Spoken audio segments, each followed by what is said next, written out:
부동산과 관련해서도 정말 밤낮 가리지 않고 SNS를 통해서 메시지를 내고 있죠. 다주택자들에게 집을 팔라라는 압박성, 경고성 SNS 내용들입니다. 이번이 마지막 기회다. 지금 언어 해독 능력이 유치원생 수준이다. 정부 정책에 저항하면 개인도 사회도 손해다. 왜 망국적 투기 펀드냐? 억까. 이런 표현들이 이제 이재명 대통령의 SNS에 등장합니다. 그런데 대통령 주변에도 다주택자들은 꽤 많은 것으로 확인되고 있습니다. 청와대 대변인, 지금 강유정 대변인은 반포에 63억 아파트를 갖고 있고 또 다른 지역에 또 아파트를 갖고 있습니다. 2주택자. 그리고 송미령 장관 역시 청담동의 12억 아파트를 포함해서 3주택자.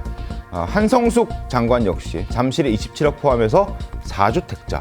장차관, 청와대 비서진 다주택자가 20여 명에 달한다는 겁니다. 자, 이것과 관련해서 윤석 개혁신당 대표도 한마디 했거든요. 일단 목소리 듣고 이야기 이어가겠습니다. 민주당 의원들과 이재명 정부의 관계자들에게 단도직입적으로 묻겠습니다. 5월 9일 전까지 집 파실 겁니까? 대통령이 집을 팔라고 하는데 정작 대통령 주변 사람들은 어떻게 하고 있는가? 만약 이 내부자들이 5월 9일까지 자신의 주택을 매각하지 않는다면 시장은 정책을 만드는 사람들조차 이 정책의 효과를 믿지 않는다고 생각할 겁니다. 자, 이번이 마지막 기회. 대통령실 참모진도 굉장히 다주택자는 많고 과연 그들은 팔 건가? 어떻게 보십니까, 성시훈 부위원장님?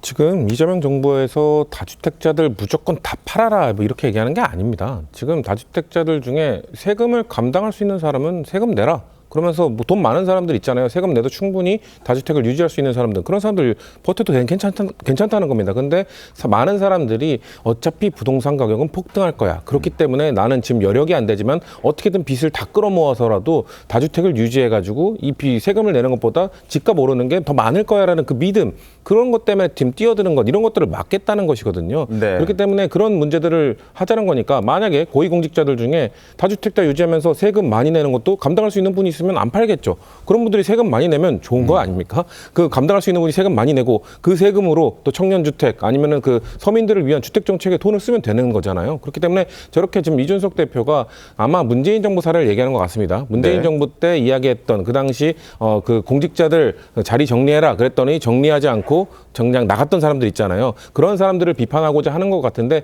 그때랑 문재인 정부랑 지금 이재명 정부가 부동산 정책을 접근하는 방식이 조금 다릅니다. 그때는 다주택다 뭔가 이런 것들은 다 죄악시하는 그런 약간 그 정책적 기조가 있었다면 이번에는 그 사람들의 국민들의 이 자산 증식에 대한 이 본능, 욕망 이런 걸 좀 인정하고 있거든요.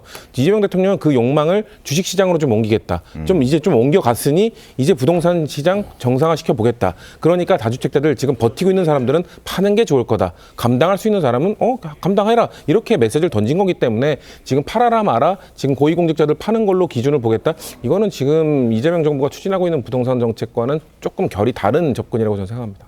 대통령의 부동산 관련 강국 메시지들에 대해서 일반 시청자들 그리고 국민들은 어떻게 생각하고 있을까 의문인데 화면 함께 보겠습니다.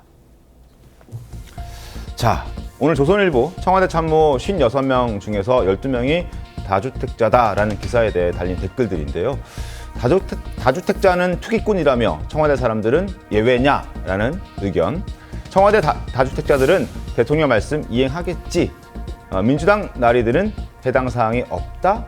이런 의견들도 달려 있습니다. 양현 변호사는 어떻게 보고 있습니까? 이게 사실 정말 이 현 정부의 특히 청와대 주변 인사들의 주택 소유 현황을 보면은 어떤 정부의 정책에 과연 힘이 실릴 수가 있을까? 이 정부의 주된 정책이 부동산에 쏠린 돈을 주식시장으로 이 흐름을 바꾸겠다는 거 아니에요?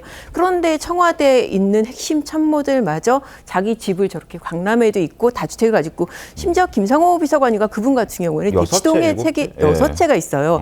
이거는 사실 누가 봐도 거주 목적이 아니라 거의 임대사업자에 준하는 그런 수준의 주택 소유거든요. 그런데 지금 이 정책에 대한 신뢰 부분에서 아니 청와대 참모들도 저렇게 집 가지고 있는데 나도 뭐 집 갖고 있어야 되는 거 아니야? 그러면은 누가 이 부동산에서 이 자금을 갖다가 털어서 주식시장으로 가겠느냐? 저는 이게 정책에 대한 신뢰 문제하고도 직결돼 있다고 생각이 듭니다. 자, 앞서 댓글들을 몇 개 보여드렸는데 냉소적인 반응들이 좀 적지 않았죠. 왜 이렇게 냉소적인 반응이 많은 걸까? 과거 문재인 정권에서도 아주 똑같은 일이 있었기 때문입니다. 실제로 지난 문재인 정권에서 대대적으로 다주택자 축소 정책에 나섰지만 정작 고위공직자들은 꼼짝도 하지 않았습니다. 부동산 시장 자신했던 문재인 전 대통령의 목소리와 이를 반박하는 또 이준석 대표 목소리 함께 들어보겠습니다. 저는 이게 부동산 문제는 우리 정부에서는 이렇게 자신이 있다고 이렇게 좀 장담하고 싶습니다. 대부분의 기간 동안 지금 부동산 가격을 잡아왔고요. 그다음에 또 전국적으로는 부동산 가격이 오히려 하락했을 정도로 안정화되고 있습니다. 2019년 노영민 비서실장이 수도권 다주택자에게 매각을 권고했을 때 당시 민정수석은 강남의 아파트를 팔지 않고 사의를 표명했습니다. 이재명 정부에서는 이런 일이 반복되지 않도록 대통령께서 추상 같은 의지를 드러내 주시길 기대합니다. 자, 부동산은 자신이 있다던 문재인 전 대통령 결국 부동산 때문에 정권이 교체됐다는 말까지 나왔습니다. 그리고 실제로 노영민 한번 보시죠. 그때도 안 팔았다. 노영민 전 청와대 비서실장 두 채 갖고 있었는데 강남은 보유하고 청주 자신의 지역구 집은 팔아서 이때부터 똘똘한 채 얘기가 나왔었고요. 김조원 전 청와대 민정수석은 집 처분하지 않고 그냥 사퇴했습니다. 결국 집을 지키겠다. 그래서 집보다 집이란 논란이 나왔고요. 강경화 전 외교부 장관은 퇴임 때까지 결국 다주택자였습니다. 박원석 의원 어떻게 보십니까? 반면에 김상곤 교육부 장관은 강남에 있는 집을 파는 선택을 했는데 아마 저분들하고 지금 자산 격차가 엄청나졌을 겁니다. 이 문제가 뭐냐면 역대 모든 정부의 부동산 정책이 잘 안 먹히는 이유가 불패 신화 때문에 그렇거든요. 불패 신화. 근데 대통령 주변에서 저렇게 고위공직자들이 다주택 매각을 대통령이 유도하고 있는데 집을 여러 채 보유하고 있다면 아무래도 정책 추진의 신뢰성이 떨어지고 모양새가 안 좋죠. 왜 그러냐면 다주택자들이 집을 팔까 안 팔까를 결정하는데 가장 영향을 미치는 건 집값이 추가적으로 상승할 여력이 있느냐. 세금 문제보다 이걸 겁니다. 근데 저렇게 고위공직자들이 집을 움켜쥐고 안 팔고 있다면 집값이 계속 오르겠구나. 그러니까 결국 이 정부의 부동산 정책도 효과가 없겠구나.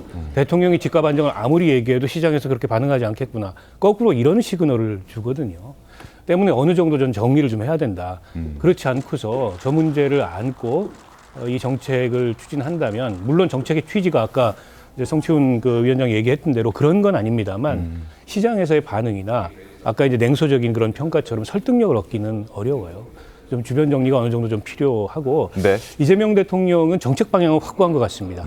그러니까 이 지금 이렇게 부동산 시장에 자금이 이렇게 많이 몰려 있는 게 결국 우리 경제나 성장 잠재력에도 민생에도 부정적인 영향을 미치기 때문에 조금 더 생산적인 금융으로 이걸 이동하겠다.